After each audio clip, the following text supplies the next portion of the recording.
اور عوام کے قہر و غضب کے سب شکار ہوں گے۔ مجھے امید ہے خالق کائنات جو زخمی ہیں انہیں شفا کامل عاجل عطا فرمائے، جو ہمارے زخمی ہیں، اور جو شہید ہیں ہمارا اہل سنت بھائی شہید ہے، اور یہ جو 7 اہل تشیع جو ٹیچر ہے معلم ہے یہ شہید ہیں، اور 3 مزدور ہیں۔ ابھی تو یکم کو ہم نے یوم مزدور بنایا ہے، لیبر ڈے بنایا ہے۔ اس ملک کا کوئی مزدوروں کو پوچھنے والا ہے؟ ان کی کسب پرسی کا کسی کو خیال ہے؟ ان کی غربت کا کسی کو خیال ہے؟ ان کی تنگ دستی کا کسی کو خیال ہے؟ یوں لگتا ہے کہ ان کے گھر میں بچے نہیں ہیں، اولادیں نہیں ہیں، ان کے بھائی نہیں ہیں۔ جب لوگ بے گناہ مرتے ہیں خدا گواہ ہے، آپ دیکھ لیں ان کے حال کیا ہے۔ کسی کو پرواہ ہے؟ کسی کو پرواہ ہے؟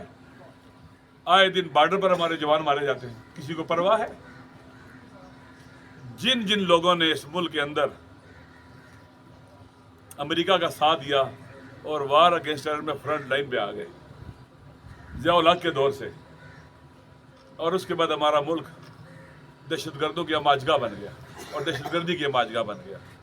ایکسٹریمزم پھیلایا گیا۔ ان کو ضرورت تھی ایسے لڑنے والے لوگوں کی، جوانوں کی جو اپنا خون دے سکیں۔ جان بوجھ کر ایکسٹریمزم پھیلایا گیا، انویسٹمنٹ کی گئی، پیسہ لگایا گیا، ایکسٹریمزم کو پھیلایا گیا، تکفیریت کو پھیلایا گیا، تاکہ یہاں سے ان کو لوگ ملیں، جوان ملیں، ماؤں کے بچے ملیں، ان کی برین واشنگ کریں، برین کلینزنگ کریں، اور ان کو قاتل بنائیں اور قربان گاہ میں بھیج دیں، امریکہ کے لیے بھیج دیں،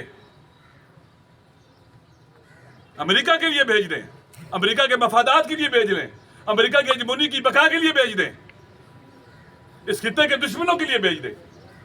یہ رہا اس ملک کے اندر۔ ہم نہ شیعہ کی آنکھ سے کسی کو دیکھتے ہیں، نہ سنی کی آنکھ سے کسی کو دیکھتے ہیں، ہم پاکستانی کی نگاہ سے دیکھتے ہیں، ایک انسان کی نگاہ سے دیکھتے ہیں۔ ہم نے آج تک پوری کوشش کی ہے ان فتنوں کا مقابلہ کریں اور یہ جھگڑے لڑائیاں نہ ہونے دیں، اور یہ چاہتے ہیں، ان کا کام ہی یہی ہے، اور کام آج تک انہوں نے کوئی کیا ہی نہیں ہے۔ یہ مست ہیں قدرت کے اقتدار کے نشے میں، یہ بھوکے ہیں اقتدار کے، پیاسے ہیں، انہیں عوام کی کوئی پرواہ فکر نہیں ہے۔ انشاءاللہ مجھے امید ہے خالق کا کائنات پاکستان کے تمام شیعہ، سنی، مسلمان، غیر مسلمان سب کو اکٹھا، مزید اکٹھا کرے گا، اور عوامی طاقت کے ذریعے اس سسٹم کو بدلا جائے گا جو قاتل ہے، اور عوام کے حقوق کی جنگ لڑی جائے گی، اور تمام قاتلوں کو اور ان کے سہولتکاروں کو کٹہرے میں لایا جائے گا، جرم کے کٹہرے میں لایا جائے گا۔ ان کو بھی سزا ملے گی جو زندہ ہوں گے، اور جو مر گئے ان کو بھی سزا ہوگی۔ پہلے بھی کہہ رہے الہی کا شکار ہے وہاں پر، لیکن ان کو بھی قانون کے ذریعے سزائیں دی جائیں گی۔ ایسا نہیں ہوگا کہ کوئی مجرم بچ جائے گا، مر گیا تو بچا ہے، نہیں، وہ بھی نہیں بچے گا۔ انشاءاللہ وہ بھی رسوا ہوگا عوام کی نگاہ میں، اور مزید رسوا ہوگا۔ شکریہ آپ سب کو۔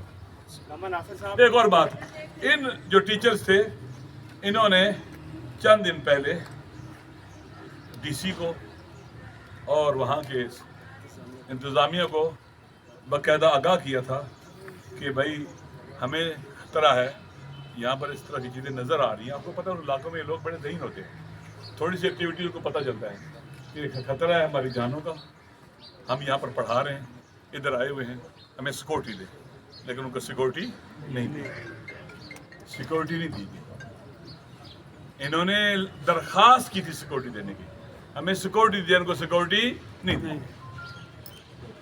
سیکورٹی دیتے تو شاید یہ اس مشکل کا شکار نہ ہوتے، یہ بچ جاتے، اور یہ ان بے گناہوں کا خون نہ بہتا۔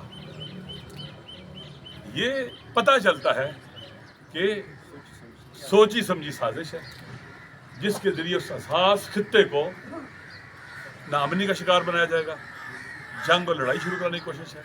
وہ اکٹھے ہو رہے تھے، اکٹھے تھے، بیٹھتے تھے، ان کو اکٹھے بیٹھنا بھی پسند نہیں تھا شیعہ سنی کا وہاں پر۔ یہ سب کچھ ہوا ہے۔